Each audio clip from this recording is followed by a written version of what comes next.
Hai, back again with Timothy Athanasios, masih di Double Dose, masih membangun spiritualitas sehari-hari di tengah dunia yang bergerak terlalu sibuk ini. Tanggal 27 November dan hari ini kita memiliki tema yang berjudul Maukah Engkau Sembuh? Dan firman Tuhan saya ambil dari Yohanes pasal yang ke-5 ayat yang ke-6, demikianlah bunyi firman Tuhan.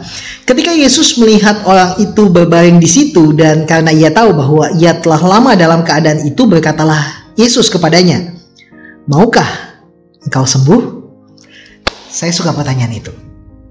Itu artinya Tuhan menghargai opini dan keinginan kita sekalipun ia besar dan berdaulat. Tuhan mampu melakukan segala sesuatu, tapi perasaan setiap orang berarti baginya. Ia tidak pernah memaksakan kehendaknya jika tidak berkaitan dengan pilihannya.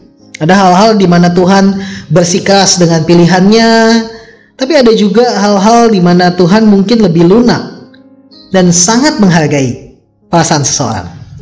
Pertanyaan Yesus juga bukan pertanyaan jebakan.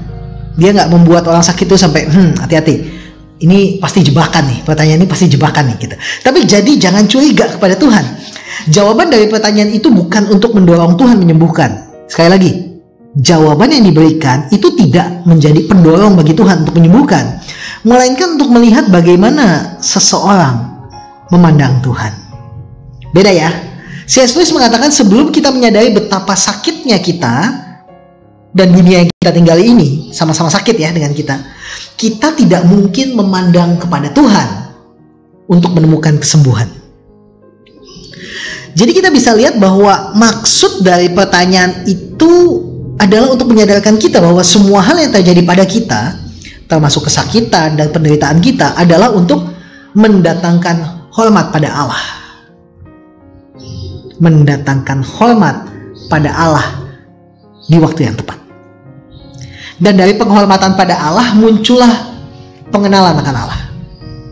Dan ketika kita mengenal Allah, kita paham bahwa semua hal yang terjadi dalam hidup kita pasti akan menemui solusinya. God is amazing. Jadi ketika kesembuhan dimulai dengan memandang pada Tuhan, pertanyaannya adalah, maukah Anda sembuh? Hari ini kita datang kepada Tuhan membawa jawaban kita, maukah Anda sembuh? Agar dari sakit kita, dari pengenalan kita yang gak utuh kepada Tuhan, dari kondisi kita yang menyedihkan, kita datang dan minta disembuhkan agar Tuhan boleh nyata dan utama dalam hidup kita. I pray for you guys. Amrih mulya dalam Gusti. Tuhan Yesus memberkati.